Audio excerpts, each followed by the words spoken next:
All right, my number 5 is kind of like in a similar vein. It's Vagabond, number 5. Interesting. Yeah. Okay. So it's powerful.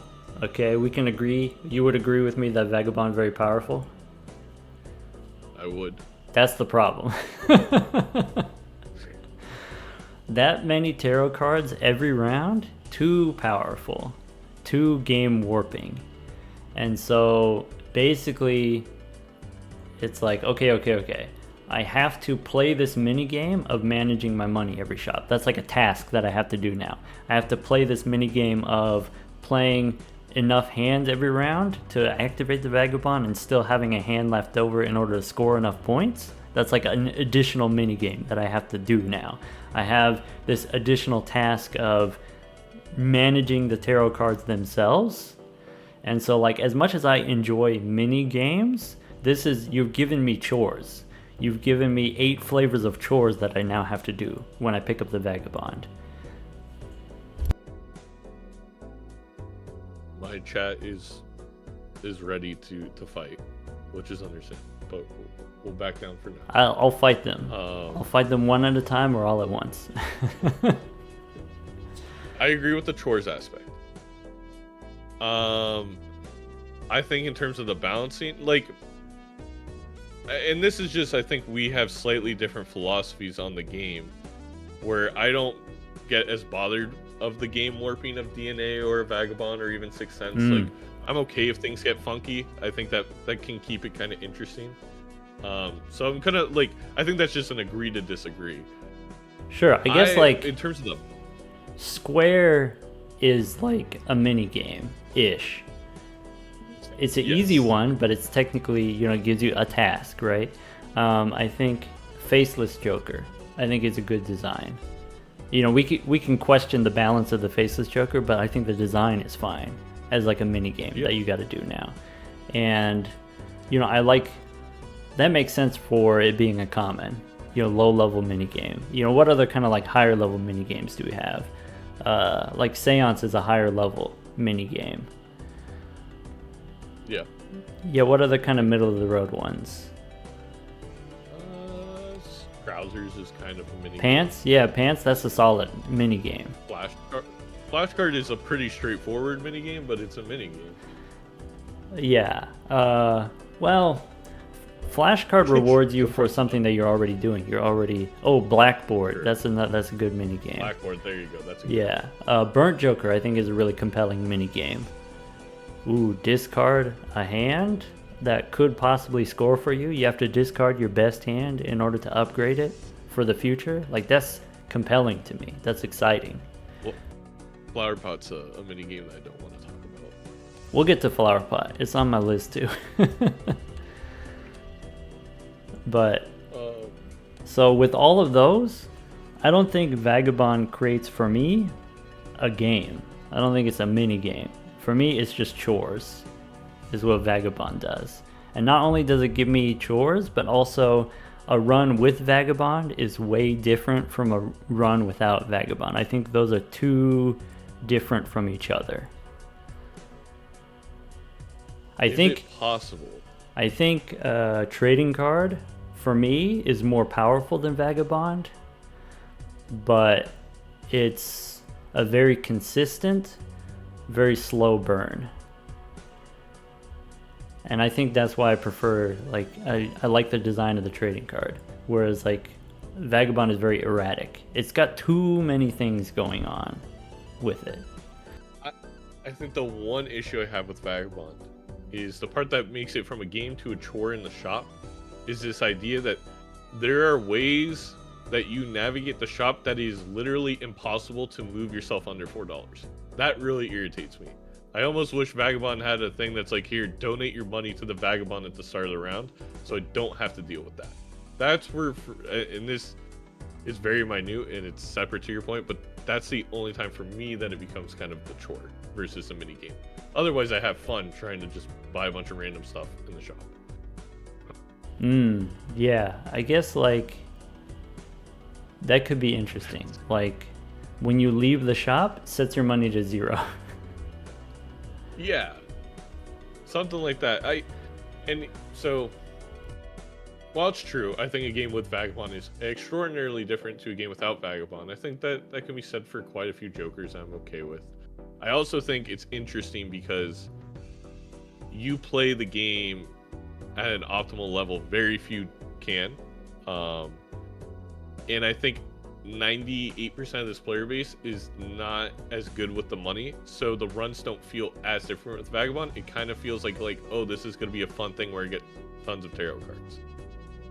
But for us that I feel like know how to play the game, it does feel so different because it's like money is the way to play. That's also why Green Deck feels so weird, right? When we play it now, it's like what the hell? I don't get interest. Like, how do you want me to play this game? Like, money is how we do everything. So yeah, I like it, but I think you actually brought up some really good points that I had not been thinking about that are valid. Yeah, I guess like tarot cards are really impactful, and I like the pacing of tarot cards in a normal run. Even with, plus or minus Cartomancer giving you an extra tarot card per round, plus or minus Superposition giving you an extra tarot card, or even 8 Ball giving you a tarot card over the whole run. But there are ways to get tarot cards faster. You can get purple seals that give you tarot cards faster, a tarot card every run per purple seal that you have. And I like that pacing, this slow trickle of deck manipulation. Whereas I feel like if Vagabond from the one card is giving you 3 tarot cards per round, no matter how much it costs me, that power of being able to manipulate the deck that fast is too much. It's too different from the normal pacing of the game. Even if Vagabond cost me $25 to pick it up, even if Vagabond set my money to 0 every round, still that pacing just feels too different to me, and that's why I don't like Vagabond. Does that mean purple seals are too powerful though? Because you get one, if you get a purple seal in the first shop, and you get a death card, or you get a death card from that purple seal, or the purple seals feed into themselves of making more purple seals because you get the tarot cards. Would you argue purple seals are too powerful as well? I think purple seals are very powerful. I wouldn't necessarily say that they're too powerful. Okay. And to me, it feels somewhat in line, but there's more to it. Even with purple seals, I think it's still kind of a slow burn. I think you're going to pick up a death card maybe, once every 3 rounds or something like that. Until you have like 3 purple seals, now you have a death card every 2 rounds or something like that. Whereas like Vagabond gives it to you all at once. You pick up the one Vagabond, all right, now we're loaded. That's true. It's a... And I don't love that. All right, what's your number 5? I know your true feelings in the Blatro Invitational when I went double Vagabond in the finals, or what was it, semifinals? One of those rounds. Oh yeah. You get the Not saying that the Vagabond is not powerful. In fact, I'm saying that the Vagabond is too powerful. No, and I actually wasn't expecting you to come in with that, but it makes sense. Yeah. So number 5. Yeah, I just don't enjoy doing it. I don't enjoy the chore. I think we're here to start, burning bridges with our chat, and I don't think they're gonna be happy about this one. It's Square Joker. Well, tell me. All right, tell me a tale, Zaino. Regale me why Square? Why is Square on the list at number 5? I think it's too slow scaling of a chip Joker, and I think it is bait most of the time. I think the way you feel about Green Joker, although I think your points about Green Joker are more valid and held in facts, this is just an emotional thing for me. I don't like Square Joker. I just don't like it. I don't like playing 4 cards, and I did it 5 times in one round, And whoopee, I have 20 chips. No, It Zaino, seems Zaino, so Zaino, insane Zaino, to Zaino, me. Zaino. Hear me out. It's square though. Oh, that's the thing. It is cute. And I love the fact that it's actually square now. I actually, on my creator account on Reddit, my most upvoted post now is a post about Square Joker being bait for plasma deck players.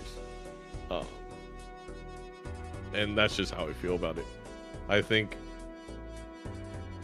it's a random tedious thing that I just don't find fun. And that's really all there is to it. It's I don't find it fun, I don't find it good. So I You know don't like what's seeing its funny? square little face. Like, when Square Joker got the nerf, I got so many people commenting on YouTube that like, oh, they've gone too far. It's unplayable now, right? And then, now a month later, I've got different people commenting. If I say Square Joker's bad, people say like, oh, he's radically underrating Square Joker. Square Joker's insane. It's amazing.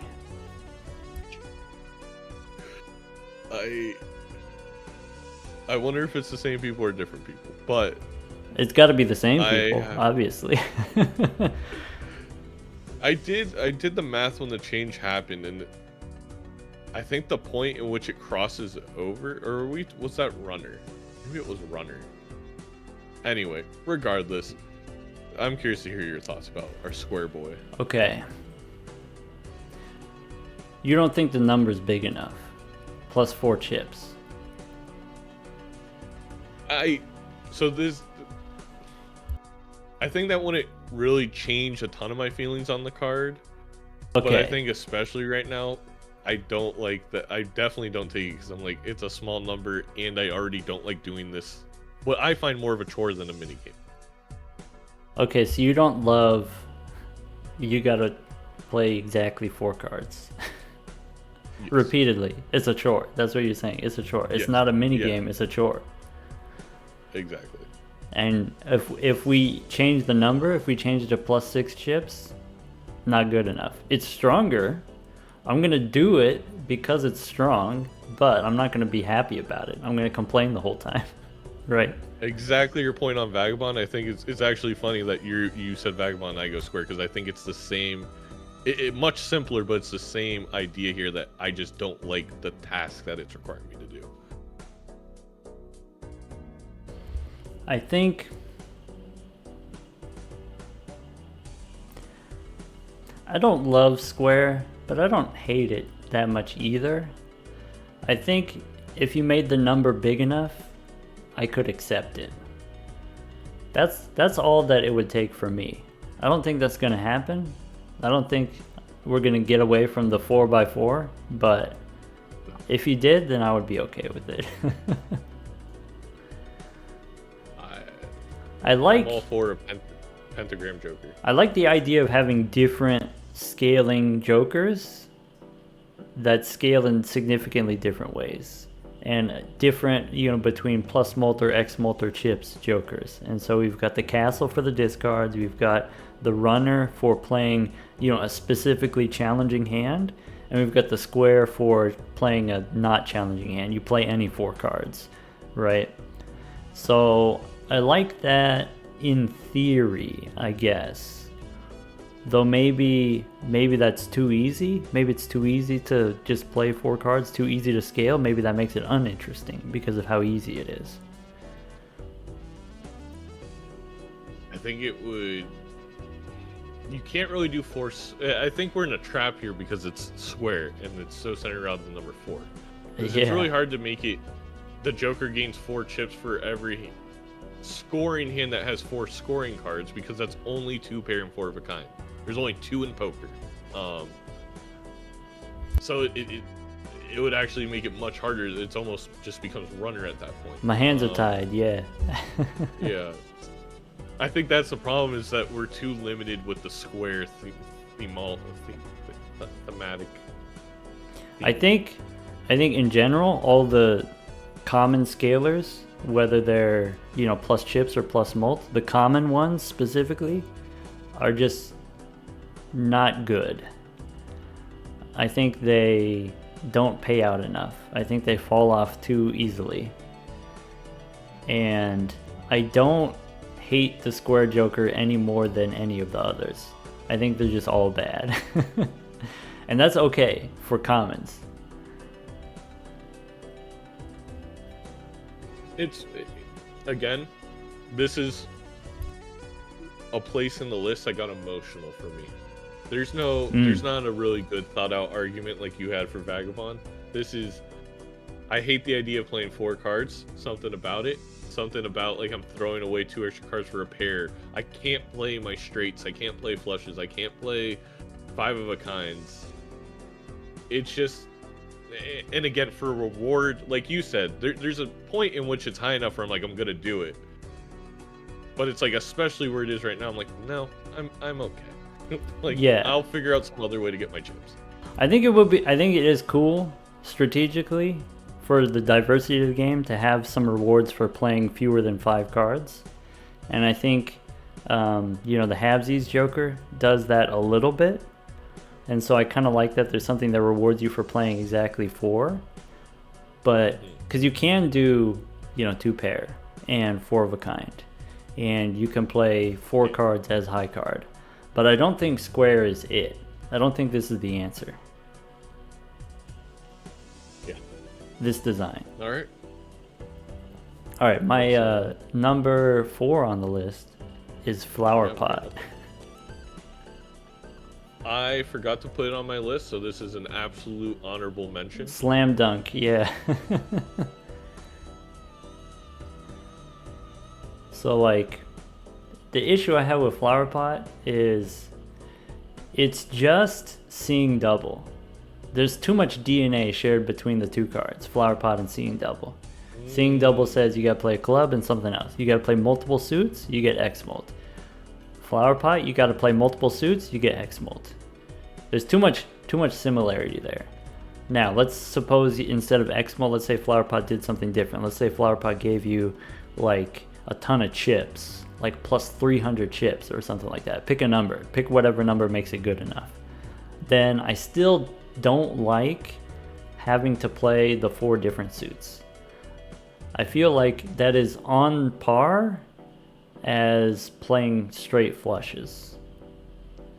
Or, like... Yeah. Yeah. No, it might be harder. Just the way Balatro works, I think it's harder in terms of how many realistic builds work. Yeah. That way. So I think something that's like cool about the design of the game is different Jokers will take you in different directions, build towards different archetypes. Yeah. And even more so than just like what poker hand you're playing. Like, it's not just am I doing 4 of a kind or straights or flushes. There's a little bit more nuance than that. There's like, hit the road takes you in the direction of jacks. You can debate whether or not you approve of this card, but at least it like takes you in a direction. And the same thing with Seeing Double. It takes you like, okay, we'll do clubs, but not too many clubs, right?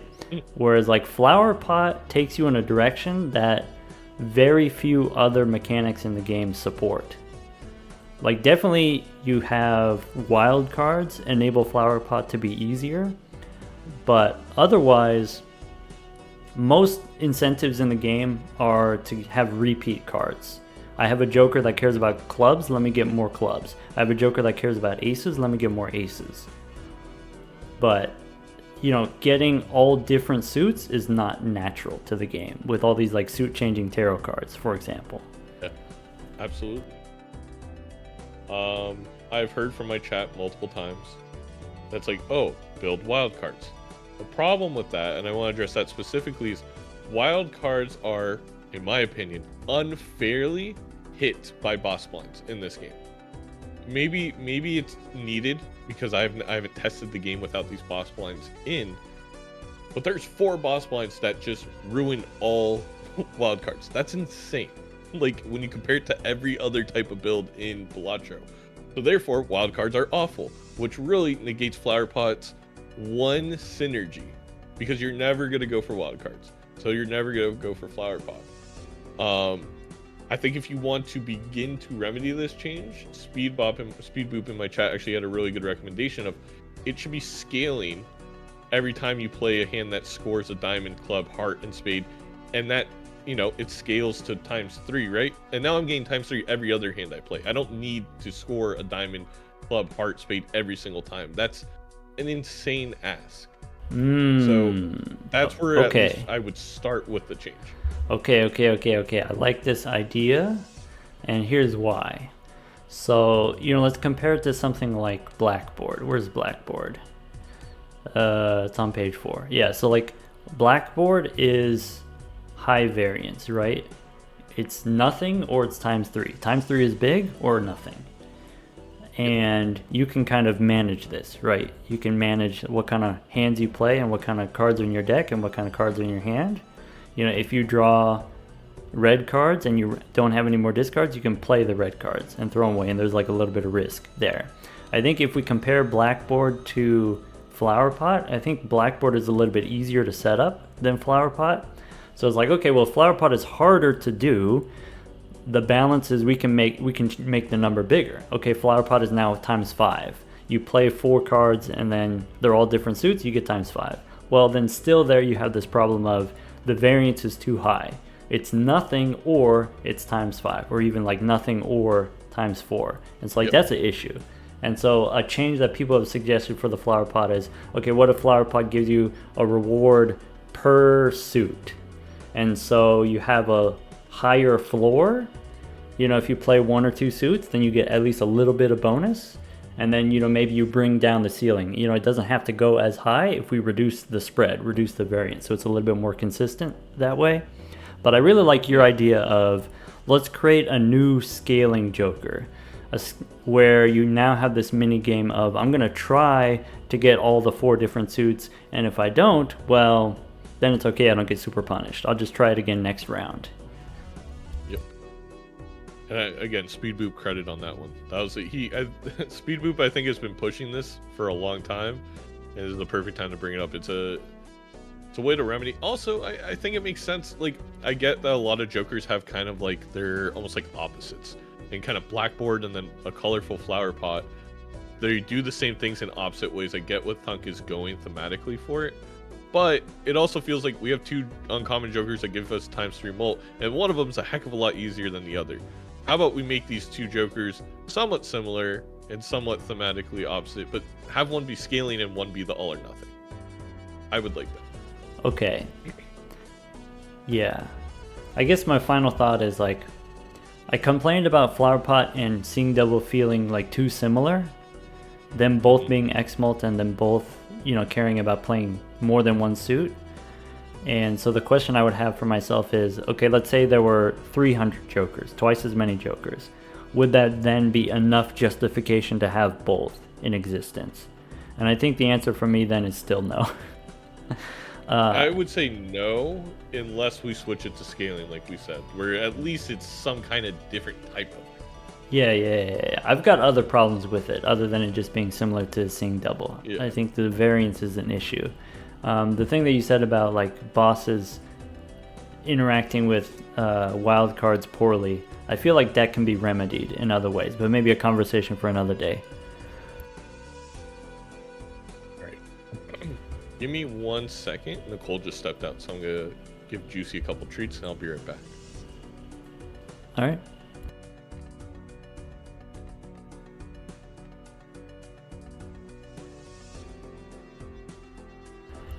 $452, welcome. I guess everyone else also welcome back.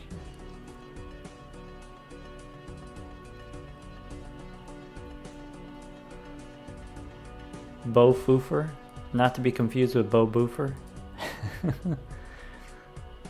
Resub for 3 months, thank you.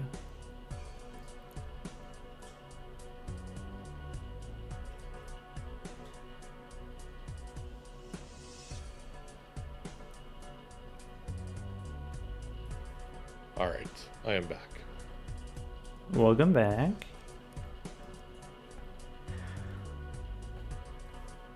Shall we move on to the next one?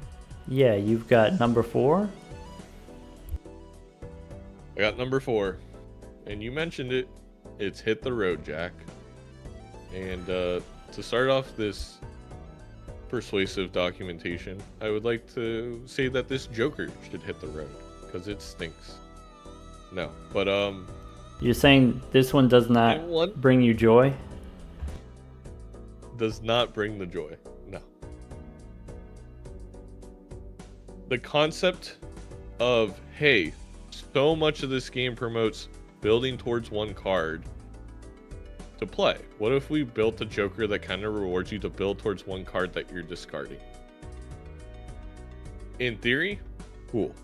In practice, give me anything else, because it's such a bad way to play the game, and there's so many better options. It almost feels like this Joker could be very fun in the way of if you somehow made it a challenge. Like, this is the... I don't know how else to explain it. It's like, it's fun to do, I think, when you make it a challenge for yourself, or you're going for it as a world record. But generally speaking, playing the game 99.9999% of the time, every time you try and build towards hit the road, it feels bad. Because, oh, I made a bunch of jacks. Now I need to... Hopefully I draw them. I also still need other cards because I need to play those cards because I want to discard the jacks when I get them. It creates this really weird dichotomy in your run that is neither fun, in my opinion, nor super valid. Like, it's not easy to win with. Okay. So, you didn't put Scholar on your list. The deal with Scholar is you make a lot of aces, you draw a lot of aces, you play a lot of aces, right? Then Correct. You didn't put Shoot the Moon on your list. Shoot the Moon cares about queens. So like the way that you do Shoot the Moon is you put a lot of queens in your deck, you draw a lot of queens. You don't play them, but you draw them, right? Like that's the strategy? Yes. Okay, and then Hit the Road. Okay, you put a lot of jacks in your deck. You have to draw the jacks first, and then you have to discard them. Instead of playing them, instead of holding them, you discard them. And that feels bad when you discard the jacks, is what you're saying? I would say that Shoot the Moon would be like 12th or 13th on this list. You're not a So fan of it's Shoot the Moon either. It's a similar feeling towards, like, I'm building towards a card that I'm not playing. However, I think due to the interesting strategies that are built between Shoot the Moon and a Baron, or Shoot the Moon and Steel cards, at times can feel like a chore, but I find that more fun. Yeah, I don't love the interaction of drawing a card that I'm building and then just throwing it away and discarding and trying to maintain some other valid hand that's going to score points.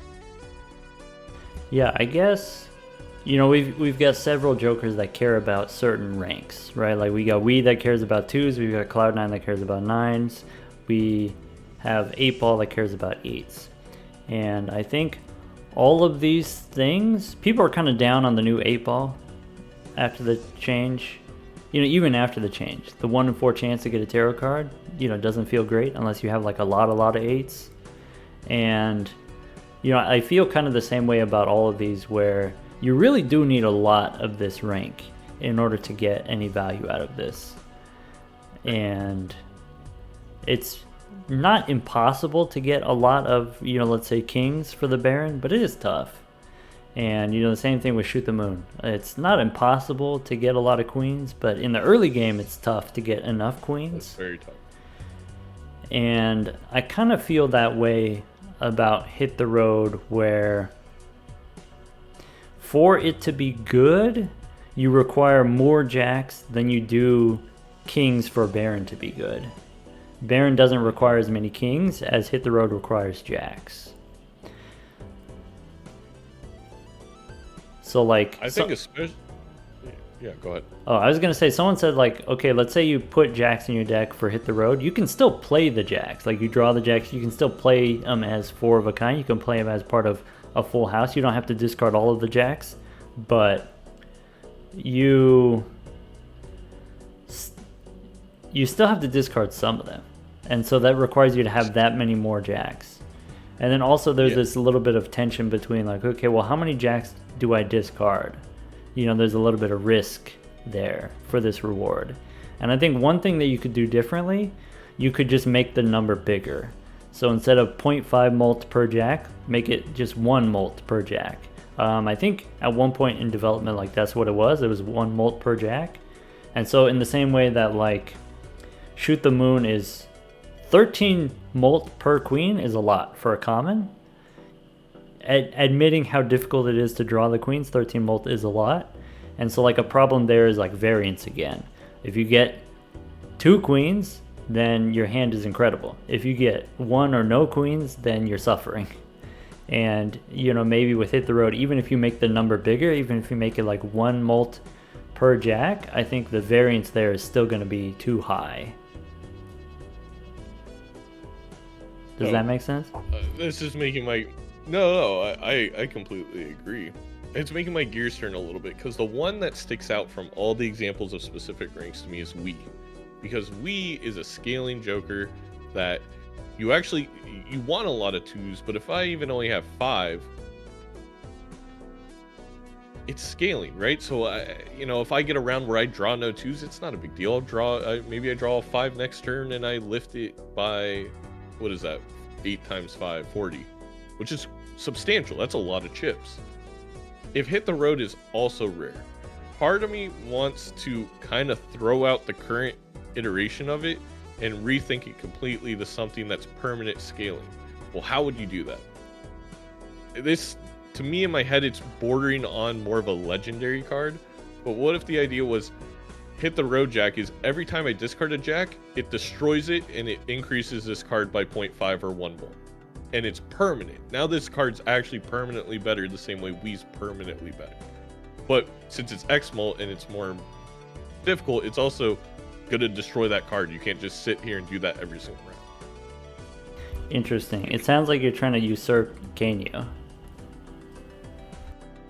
Exactly. It seems too similar to Kanyo in a lot of ways. And it also seems like it kind of has 2 effects. Even though it's similar to Sixth Sense, that would be my way to justify it under the local thunk guide of jokers. But it's something more along those lines would make it valid. Or I mean, there is precedence with like Sixth Sense and trading card and stuff like that. You do a thing, the card is destroyed, plus another different thing happens. Someone's like, let's get crazy, and when you discard it, you get what I was talking about, and it turns into a random rank. It doesn't get destroyed. You just get a random set.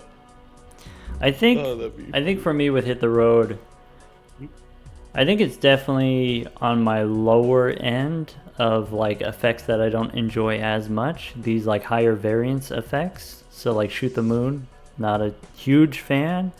Hit the Road, not a huge fan. With each round to round being, very different from each other depending on how many jacks I draw. A lot of variance there. But it doesn't annoy me enough that I would want to remove this effect forever.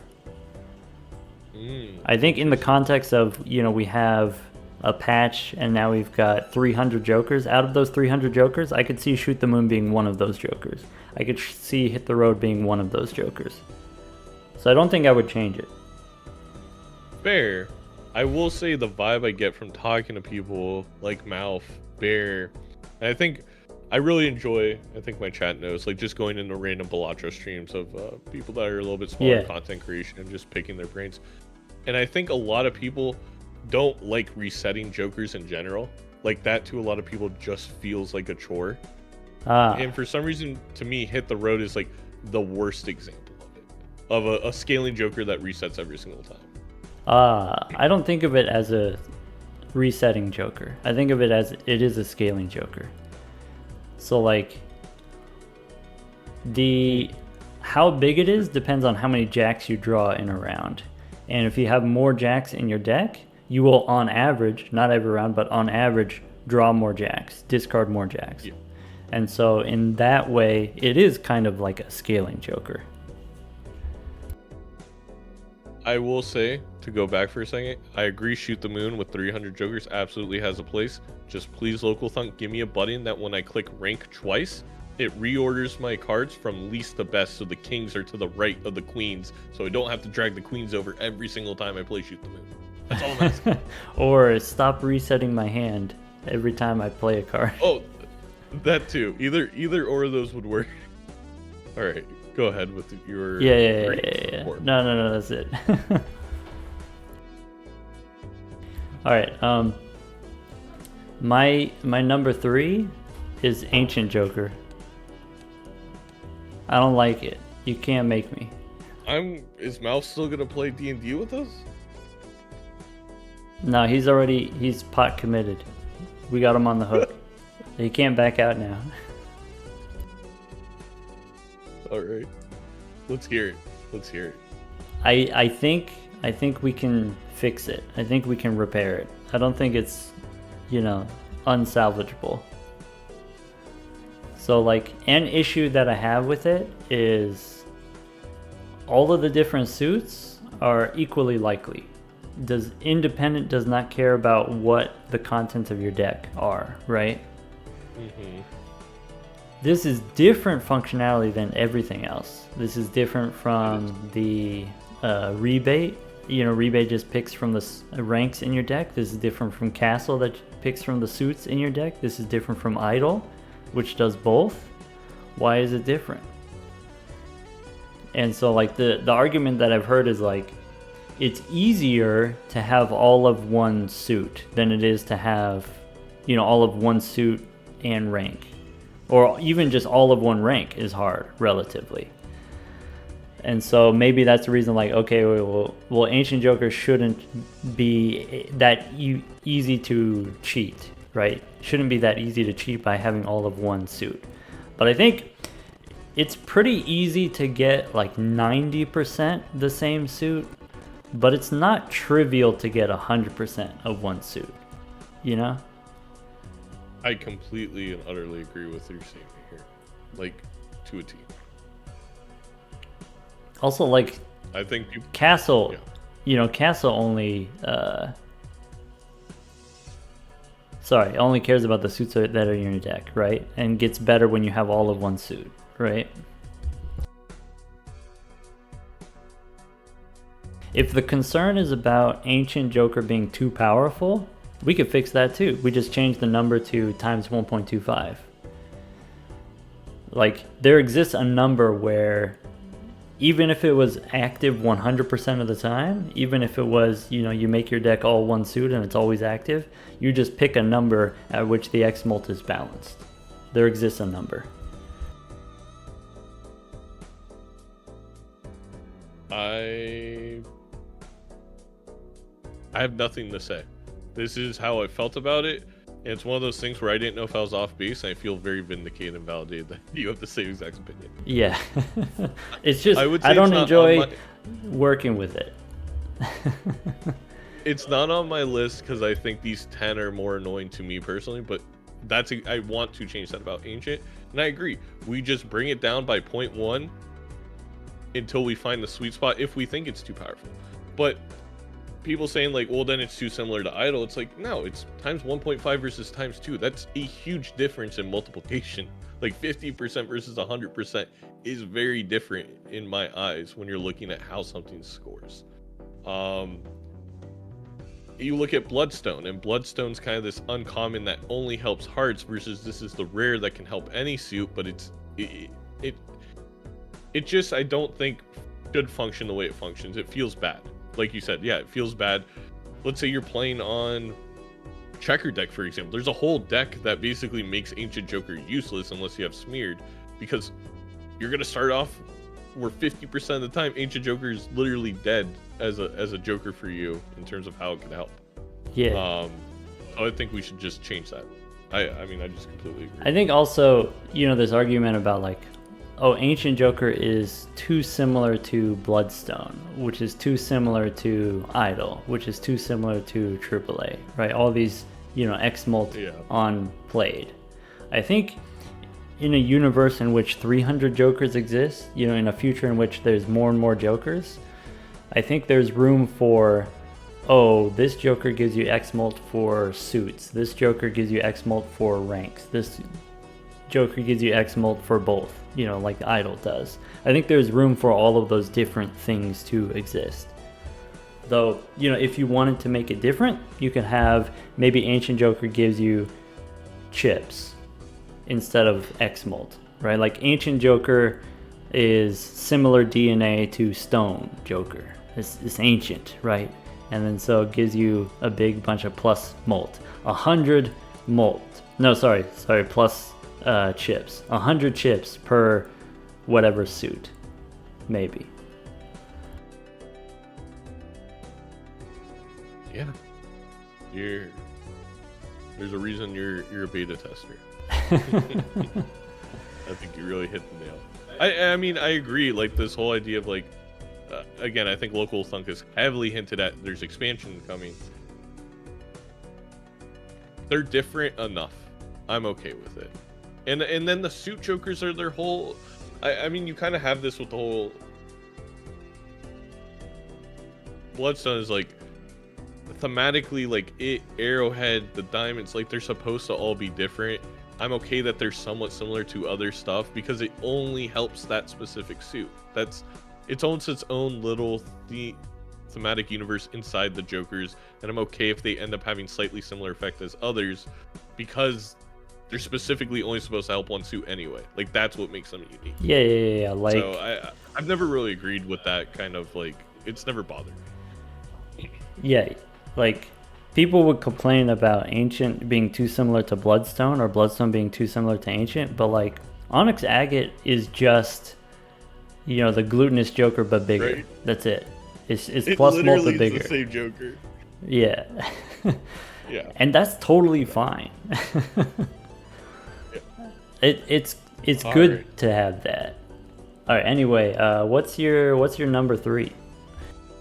Are you ready for this one? Your chat. I don't know if you're gonna want to stop talking to me, but I think your chat's gonna want to stop talking. Number 3, and it was very low on my tier list. I heard a lot about it. Maybe it's higher on the tier list, but it's still low on the Zaino list. It is Red Card. I do not want to buy a card that wants me to spend money to then get nothing out of spending that money. It feels weird. I don't enjoy it. I think there's a number you could get it to where I would be buying it a little bit more often in terms of how much it helps me.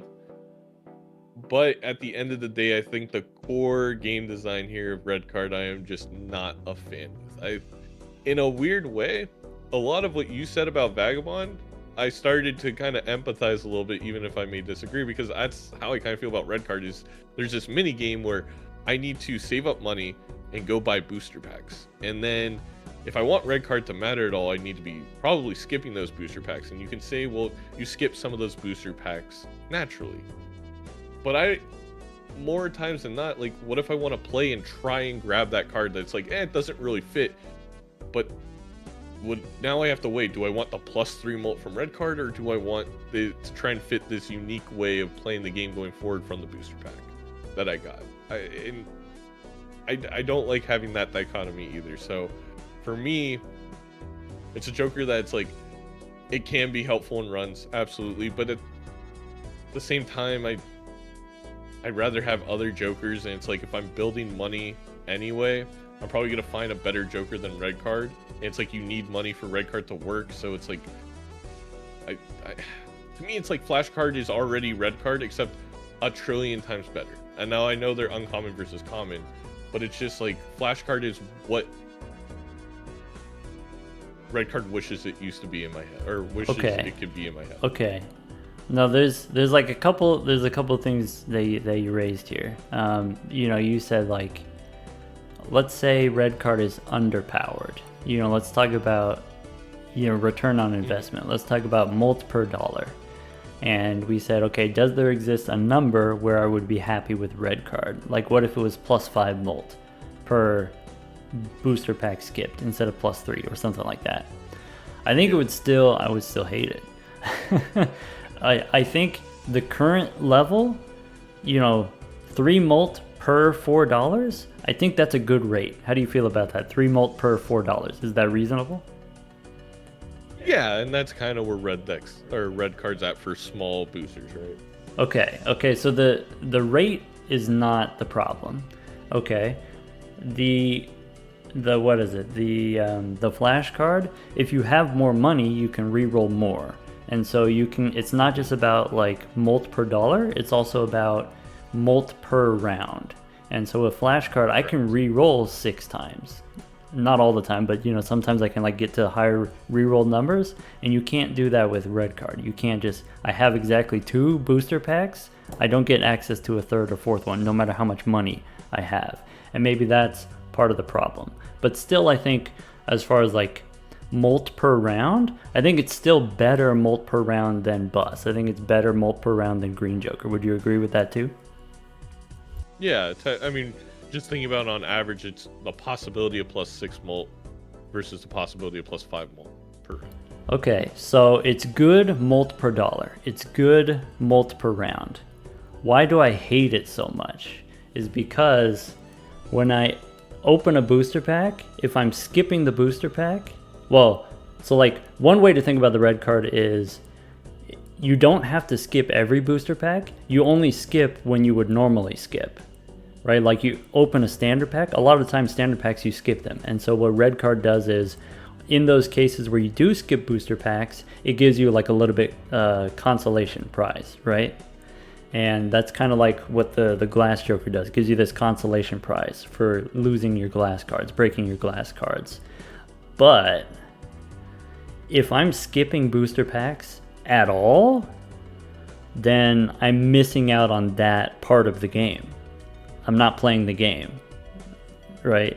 Compared to flash card pays you for doing the thing that you're already doing. It's paying you for re-rolling. It's paying you for, maybe you wouldn't re-roll as much, but if I have flash card, then now I'm choosing to re-roll more because again, it has this kind of like safety net. If I re-roll into bad stuff, I get like this consolation prize of 2 molt every time. And so like that feels good, whereas like red card feels bad. Skipping booster packs feels bad, even if I was already going to skip those booster packs. There's no better way to put it than that. And I think another part that weighs into that versus, again, talking about a little bit about the human psyche, if you will, or how people think about the game versus just optimal, is the fact that there's limited booster packs, right? So, if I have red card, I feel like I should be skipping this, right? Because it's my only opportunity to get that +3 molt, and I only get 2 of those every single round if I don't skip any shops. And then the other part of that is booster packs are limited. So I open this booster pack. I only get so many booster packs in the game because of the way they are. And now I have this weird incentive to skip it, but I don't want to skip it. I want to have fun with them. So I think that's why it's almost the prime example of something that should be way higher on my tier list as a legitimate joker to play with, win with, but for me personally, as an enjoyable experience, it's not something I'm ever gonna grab if I'm trying to have fun with the lot trap. Yeah, the thing that makes me mad about the red card is how people evaluate it incorrectly, in my opinion. So like of the scaling jokers, it's the most powerful one at common. Like definitely there's like better ones at uncommon, but like for the common ones, it's the best common plus molt scaler. Yeah. Even given that, it's still a plus molt scaler, and all plus molt scalers are bad because they're commons. They're like disposable. They run out of utility. Once you get to like round 4 or ante 4, you have enough planet cards that they're obsolete. I think also what's interesting is pre-patch, like obviously a lot of hate for red card because that orange stake would be useless. But something you brought up about like, well, I can get more molt if I want to with flash card in a given round, which I think is another part of it, is like, if let's say the wall came up, right, the boss, and it's like, oh man, I need to get more of my red card. I can't. You're stuck. Versus a flash card, and again, I understand it's uncommon. It's like, oh, well, I have $50. Do some quick math. I'm gonna be able to get X amount of plus molt out of this. There's also things that benefit red card in a way, I guess. Liquidation and helps it. But I was thinking like the vouchers help flash card. I don't know why I'm comparing the two. They just seem very comparable. Of like, these two are so similar. Why do I like one so much more than the other? When the value proposition, like you said, is what it is. And I think when you have that feeling, it's flaw in the card design. Like it just doesn't work in the fun meter for the game. Yeah, so how about this? Okay. If you have a large source of plus mult, whether it's bus or red card or, even fortune teller will get you there sometimes. Suppose you have a large source of plus mult. You can get away with, let's say, playing high card. Okay, if I'm playing high card, I don't care what's in my deck. I don't need Arcana packs. I can skip every Arcana pack. I don't care what cards I pick up from standard packs. I can skip all those too. The Pluto cards, maybe superficially that's something that I want because I'm playing high card. It'll benefit my high card, but the +3 mult that I get from the red card is probably better than the +10 chips that I get from the Pluto card, so I don't feel bad about skipping those either. And so that gives me permission to skip every booster pack, but then playing high card is boring. True. Very true. All right. In that same vein, my number 2 on my list is way too blue Joker. Ah, fair. Go ahead. Blue Joker didn't make it onto your list. Do you have any gripes with Blue Joker? Oh yeah, it's a again, it's like it's weird because like I'm okay with pitfalls of commons, right? But two things, like if we're talking about just a gameplay standpoint, one is what do I always say? What do you always say? Thin the deck. Well, that hurts Blue Joker. Number two is like, what's another thing we like to do and is powerful in Balatro? Discarding. Well, you don't want to discard with Blue Joker because now it's going down in its worth. There's so many gripes with it from a playing standpoint that just go against the optimal and best ways and arguably the most fun ways to play the game. Oh, I was going to say the thing that I don't like about Blue Joker is it doesn't cost enough. You're saying it costs too much. Really? Yeah. All right, let me hit you with a hot take. No, go ahead. So like, Blue Joker is similar to Banner, right? When you discard, Blue Joker gets worse, right? That's kind of how it works sometimes. You have incentive not to discard, that's what you said. But yeah, the floor for Blue Joker, in my opinion, is too high. You still get to use all your discards. You still get +50, +60 chips from the Blue Joker. You can still thin your deck. Every card you remove from your deck is only 2 chips. You remove 2 cards from your deck, that's only 4 chips. That's not that big of a loss. So for me, Blue Joker is better than Banner, and that's why I hate it. Okay. I was not expecting that.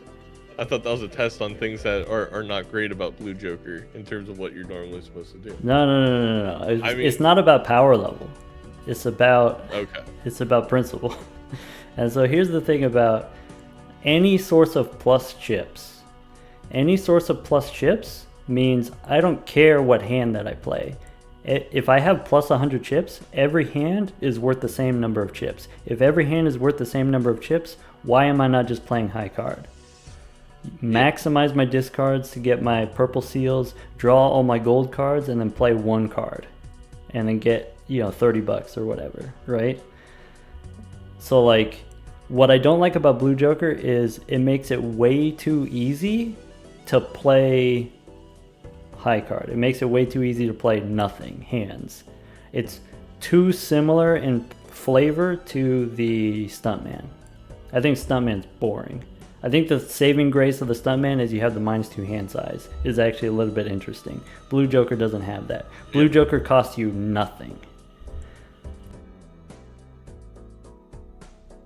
Whereas like the Gelato, if you are playing high card and you're playing multiple hands per round because your high card is not scoring that much, then the Gelato actually like runs out on you. There's like some tension there. The same thing with the Banner. It's like, okay, well, I'm not allowed to use if I want this power of the Banner, I'm not allowed to discard. I have to like pay a huge price to get this power. And with the Blue Joker, you pay nothing. You still get to max your discards. I feel validated that I had it so high on my tier list and people were complaining that it was too high. But 2, I think it's valid. Like I think, what would you put it up in rarity to uncommon? or would you want to rework it? So I guess options. Option number 1, if it's too powerful, we just change the rarity, move it to uncommon. Option number 2, we can change the number, it's 1 chip instead of 2 chips. Option 3, throw it out, entirely different, something new. I almost lean that one just because use Jolly Joker as an example, but here it would be at 1 chip, it would be very similar to, what is that? Fly Joker at 50 chips, right? Plus or minus a little bit. I have a pit. Go ahead. No, I just feel like if it was at 1 chip, feels pretty weak. That's all. It's like at that point, it becomes like, should it be like a Jimbo where it's like a couple bucks?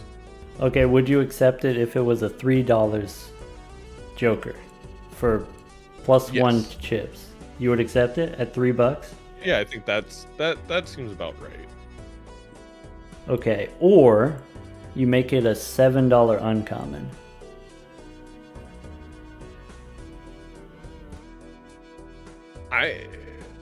Sorry, I had to unmute myself, mute myself. Juicy's whining, but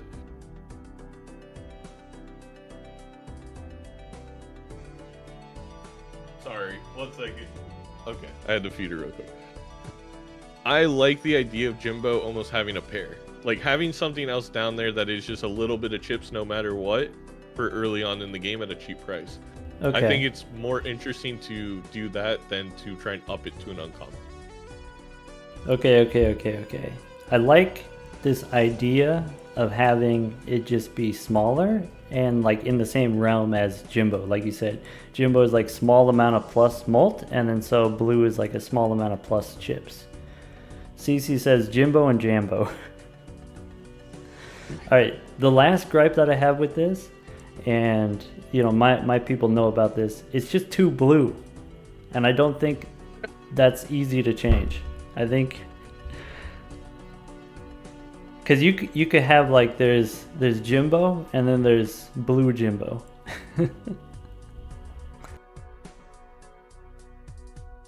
You know, I've never had. I've heard you've had that complaint. I loved blue growing up, so. Okay, I'm a big fan well, of blue Jimbo. I'll let you do your number 2, and I'll tell you that my number 1 on my list is green. Blue is too blue and green is too green. Tell me about Rough Gem. Fair enough. Okay. Rough Gem. You guys everyone's debated this. You have the Bloodstone. Gives you times 1.5 mult, 1-2 chance with hearts, makes hearts a viable card to get. Arrowhead. Plus 50 chips per spade is insane. It's a lot of dang chips. You're often looking at, let's say you have the base flush, right? What is that, times 4 on your score if you make it out of spades? Wonderful.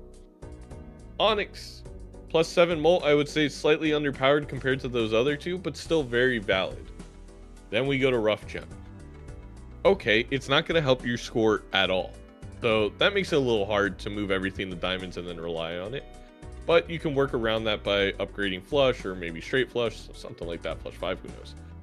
What am I going to get? What's the great benefit I'm going to get since this is not going to help my score at all like the other 3? 1 measly freaking dollar. Are you kidding me?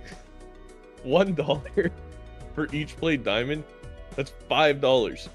You know what else gets me $5? Discarding 1/4 with mail-in rebate.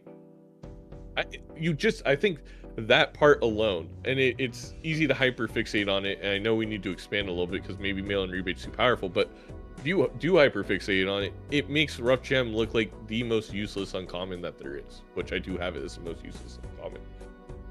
It needs to, and to be fair, I don't think this is a change in the Joker. I like the themed suit Jokers. I like how they each do different things. But Rough Gem needs a big buff. And I propose something like 1 and 2, $3 or $4. Something that also, I'm all for giving Oops all 6s more and more synergies because I think it can be a very fun card.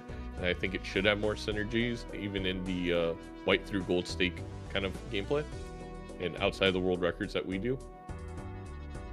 So I want to give it the opportunity to have the oops synergy similar to Bloodstone. I want to buff it quite a bit, but it has to. You have to think about it and compare almost the suits, in my opinion, and like, what is the amount of money you're gonna give me to give me no scoring option that it's better than Arrowhead or Bloodstone or even Onyx?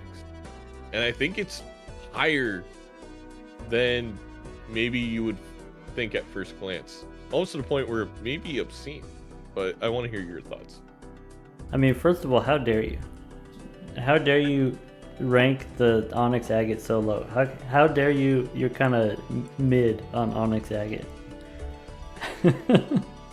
It's good, but yeah. It's like Fib and Archie, but easier. That's true. That's a good way to think of it. Yeah. That will get the job done. Onyx Agate will get the job done. Alright, Yeah. Rough Gem. I used to say it would be balanced at $1.50. Like 1 in 2 chance for $3. Yeah. But I've changed my mind. For an uncommon, give me the full $2 per diamond. Oh, we're there. We've reached it. Yeah, it took me a while to get there, but I think I'm there now. So here's the hot take that and that's why I kind of ended my little spiel on it may be obscene how much I think it should give. I think it should give at least $2.50. Because again, that's I told you how hard it was for me to get to $2. I don't know if I could go to $2.50, my guy. And for me, I would love to write an actual essay and submit it to the professor on this, because I think I actually would have to write out all the thought process for it to come across to be valid. But specifically, these 4 Jokers are in a very unique class where they very much go head to head on opportunity cost, because very early on in the game you will be presented opportunities to go towards one suit, and it's like, these are the uncommons, these are the ones you're hoping for when you go towards that one suit. And when you think of the opportunity cost lost of going for diamonds over these insane abilities of Bloodstone, Arrowhead, and Onyx, I think I truly need $12 per played hand of diamonds to take that, to be like, that's worth it, because that's so much money that I will then get other supplementary Jokers that make up for it. And again, if we debuff mail and rebate, this will no longer be a valid argument, but mail and rebate, again, even at $2, I just need to discard 2 cards with mail and rebate to be equal to playing a full hand of diamonds with Rough Gem, even at $2.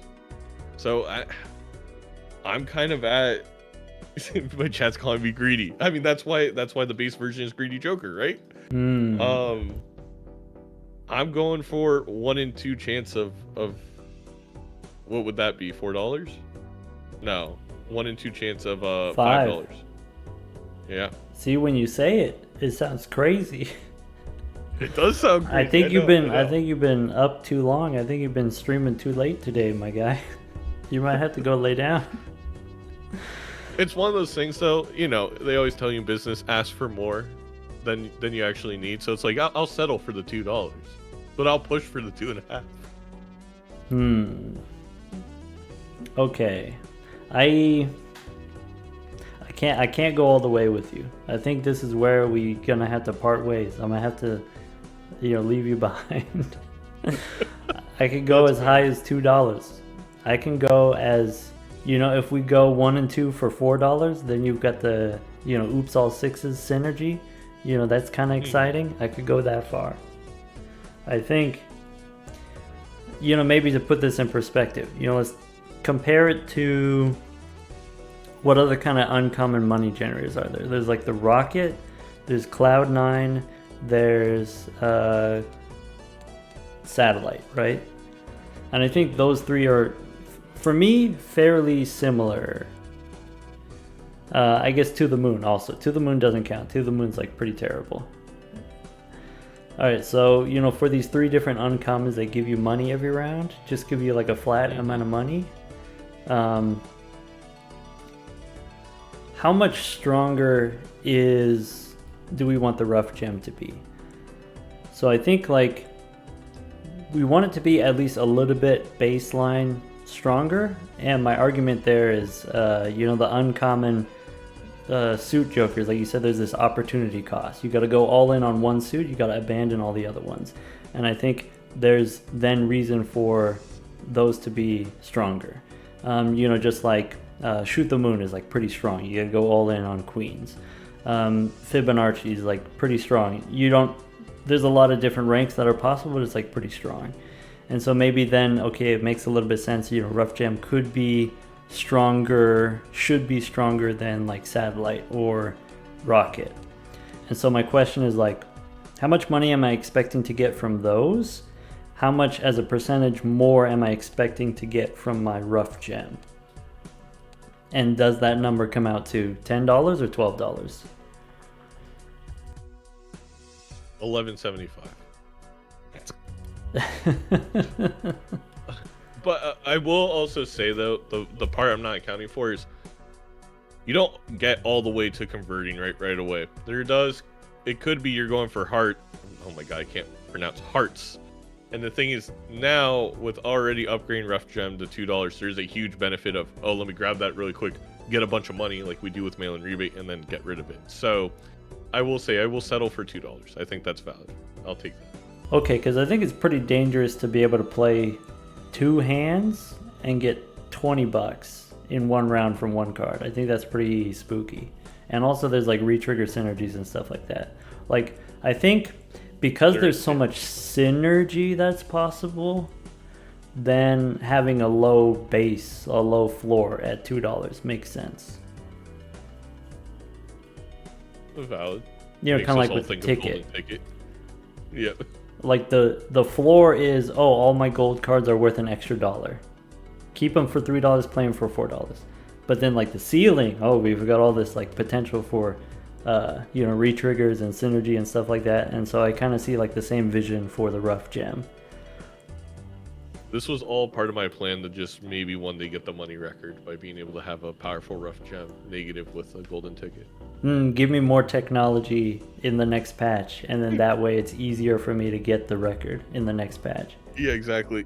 Because I watched that run. He had $118,000 at like Ante 14. I'm gonna be re-rolling for a while. No, yeah, the money record run, he got like naturally negative idle or something like that. Yeah, like, I mean, to be fair, the flashcard world record, I had a natural negative golden ticket, which was massively helpful, and that's why the flashcard got super high very quickly. Wait, you said you got the glass card record? No, flashcard. Flashcard, oh, okay. So you got the money for the, like, re-rolling or whatever. That makes sense. We were making like 2,200 per turn at the very end until I messed it up. It could have been way bigger. Okay. All right, number 1 on my list. Right.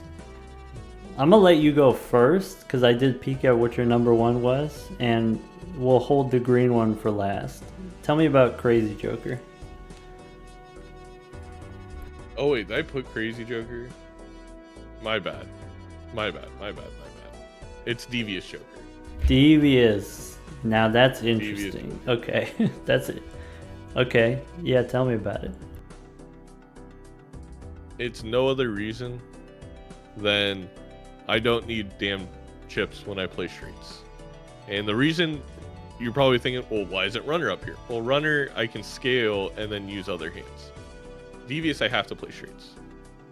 With Devious, if I get,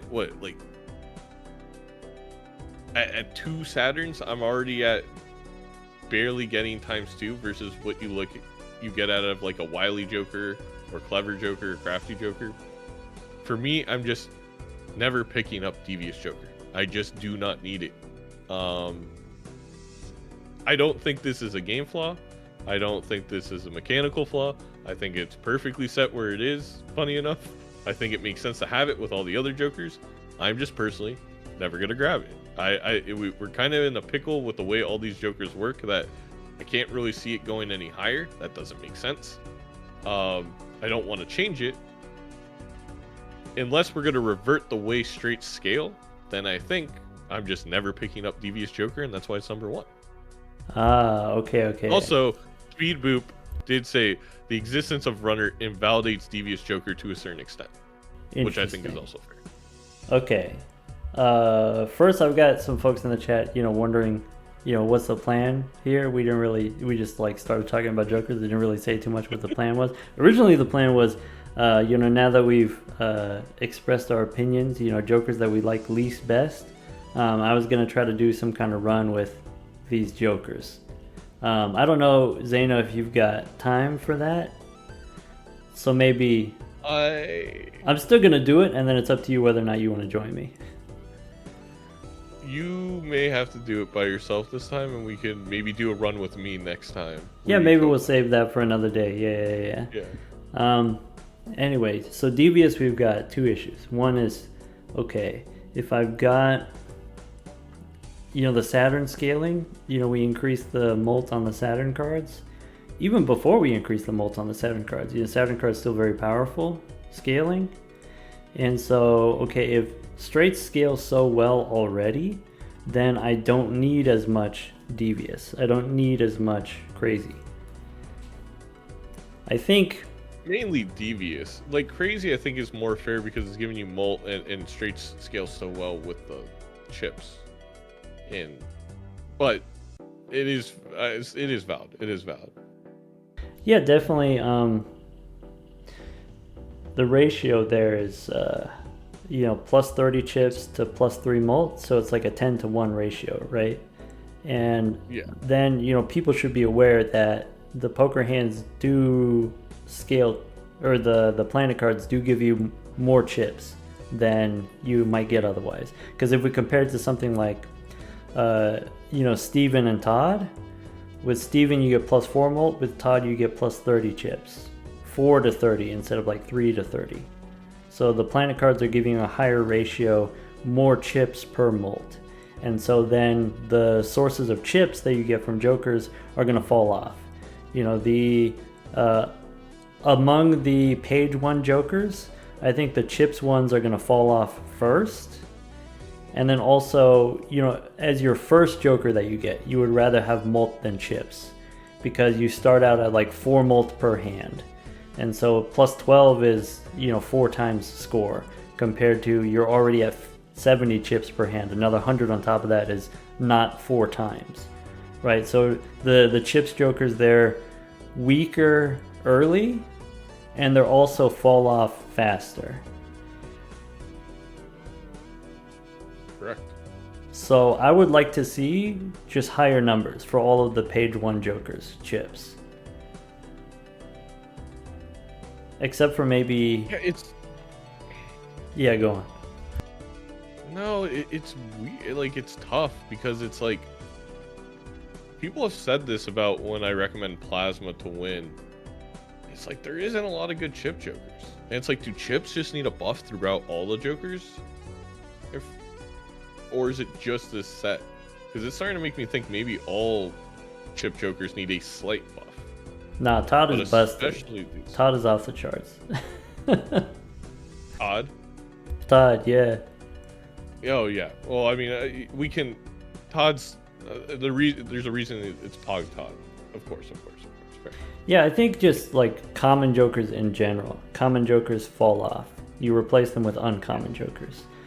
1 in 4 Jokers is uncommon. You will eventually find enough uncommons in a run. And I think that's correct. I think that's fine. Gameplay pattern. And the problem is that the chips Jokers, or at least like the page 1 chips Jokers, fall off faster and are also less good early. And so like with both of those factors in mind, you really don't need them. You really don't care about them.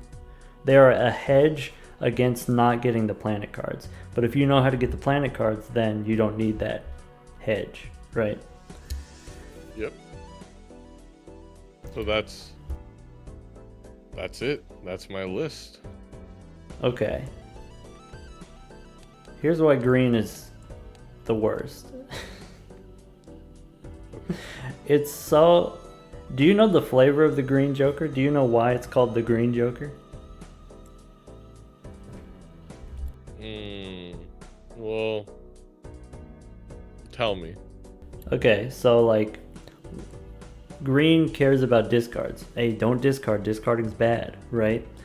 Hmm. Okay, what's the flavor around discarding? Like if we look at the vouchers, we got the recycling voucher or whatever. You get when you're discarding cards, that's being wasteful, right?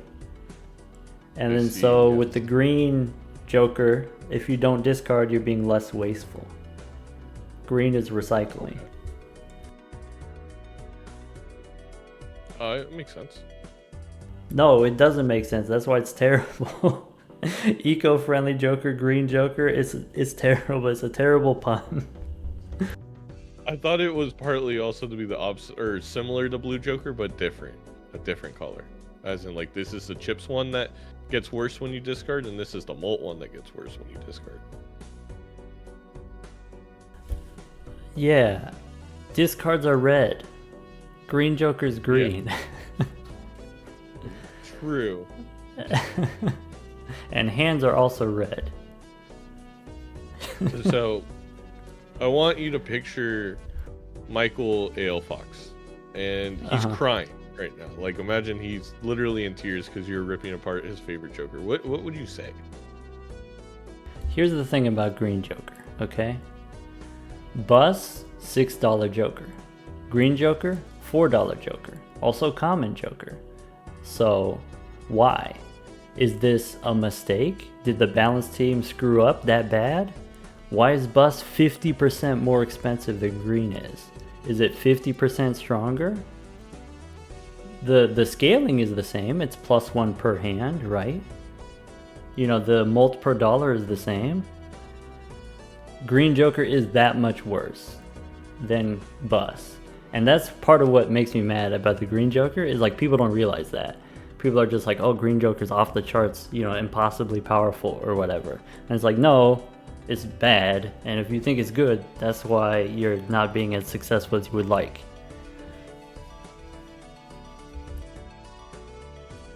I think this was one of the best examples ever.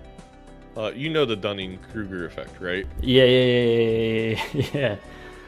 So when I first got into Balatro, I was like, now this isn't exactly one-to-one because I actually think I had the right idea about Green Joker at first. But anyway, I was like, Green Joker stinks. Like, I want to be able to use my damn discard to get the hands I want. Then, as I was playing some gold stakes, I was using the crud out of it. And I was like, oh, just play high card. Who cares? That was the peak of stupid, right? Like, I knew a little bit about Balatro, but not everything.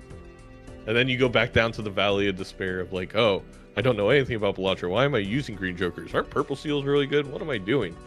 It's this alignment, once you really understand Balatro, that Dr. Spectre is correct, that green Joker is not good. That there's too many benefits. And it's the same exact thought process with, what's the money one? Delayed gratification. Where I got so much flack for not liking it. And then I was like, oh no, I totally get it. You guys are right. It's great. And then it's like, wait a second. I want to discard. Discarding is so powerful. And I think you also brought up other good points of there's Ride the Bus, there's Supernova, there's these other scaling mult chokers, but is Ride the Bus really that much better? And yeah, because I can discard.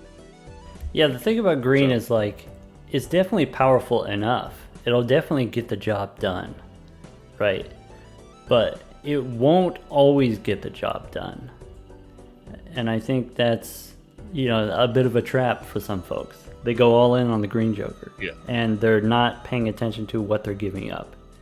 So I think, you know, it can get the job done, but you have to be aware of what is it costing me. And I think people are not, you know, super cognizant of what it costs. And so one thing that it costs is you're using hands. Hands are money. That money that, like we said, in the shop, 1 in 4 Jokers is uncommon. That money, just a couple of rerolls can be the difference. And a lot of times with green, because you can play any hand and then get the plus mult or whatever, then it's like, okay, well now I'm just gonna like play pairs and high cards and stuff like that. Well, like you can do that if you get the, you know, complementary technology to make that possible. If you get the source of plus chips, then you can do that. If you don't, it's going to crash and burn. You're going to run out of gas. You're not going to be able to beat the wall. You're not going to be able to beat the Violet Vessel. There are situations where you will. There are situations where you will get the X mult jokers. You'll get the card sharp, and then you'll be fine. You'll get the hologram or consolation or even blackboard, and you'll be fine. But that's less likely if you're losing more money to playing all these extra hands every round. That's less likely if you're losing a bunch of money by not discarding to find your gold cards. It's less likely you'll be successful if you're losing a bunch of value by not discarding for purple seals, using your discards to find blue seals, for example. It's not that it can't work, it's just your success rate is lower. Beautifully put. Well, there it is. The one Joker Dr. Spectre wants to beat up. Okay, how would you change it? How would you fix it? Green.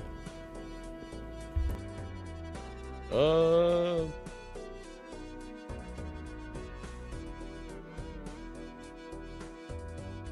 don't know. Okay, let's spitball here. Like, what if it gave you +2 mult per hand, -1 per discard? Seems really powerful because all of a sudden I can't discard. Like, it doesn't solve the money issue as much. Okay. That'd be scaling pretty fast. So let's make it +2, and then let's make it like an $8 uncommon or something like that. Would that be too powerful? Yeah, I'd be interested in that because we already have a lot of scaling plus mult jokers in the common range. I'd be kind of okay with that. No, it's a trap. It's just pants again.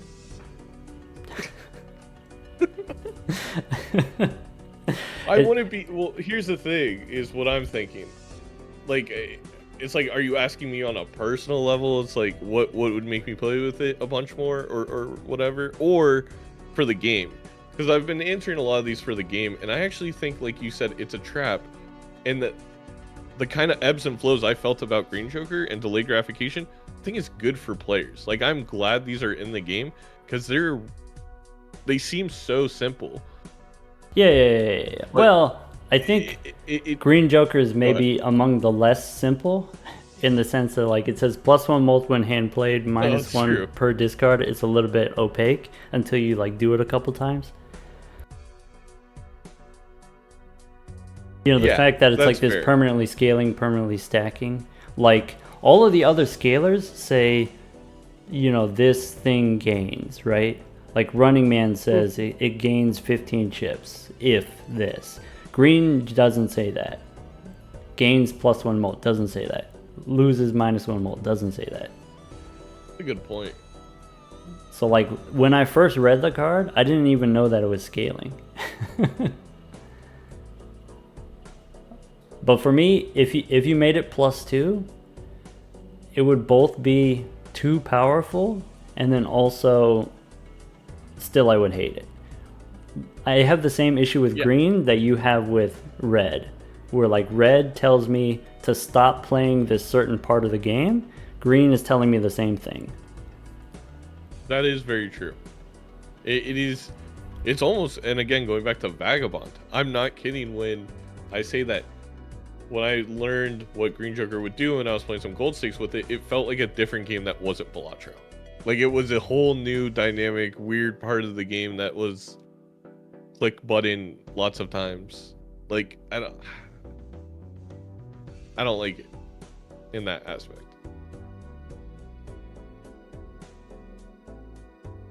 Yeah. So I would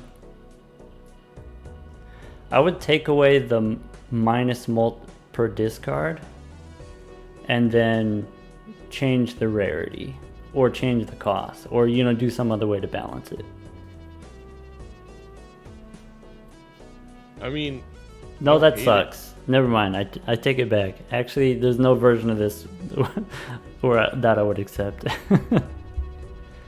Because if you make it too free, it's bust, but it's more free.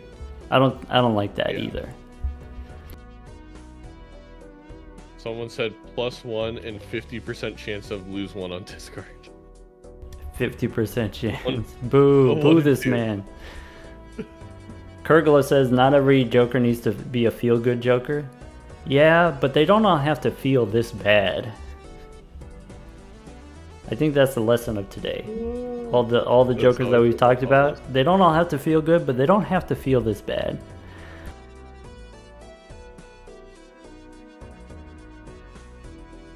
All right. Well, I think that's gonna wrap it up for me. Yeah. I'll go over my final list for 10 Jokers that Zaino has an issue with. We'll say that. We had Matador at 10, Showman, Loyalty Card, Jimbo Joker, Obelisk, Square Joker, Hit the Road Jack, Red Card, Rough Gem, and Devious Joker. All right, my list from, bottom to top, I guess. Chiclets, Glass Joker, Supernova, Sixth Sense, DNA, then Vagabond, Flower Pot, Ancient, Blue, and Green. Green is the most beloathed. It is absolutely wild that we did not have a single crossover. Even though I don't think there's a huge disagreement between us. No, there were a lot of the ones where, like you said, oh, I could have put that on my list. I felt the same way about, some of yours, like Obelisk. Oh, yeah, that could have been on my list. All right, well, go enjoy playing the game with these Jokers that we don't like playing with. I think it'll be very fun. Oh, no. Hey, take care, man. It was good chatting with you. We'll chat again next week, and maybe even next week we'll play a game or something.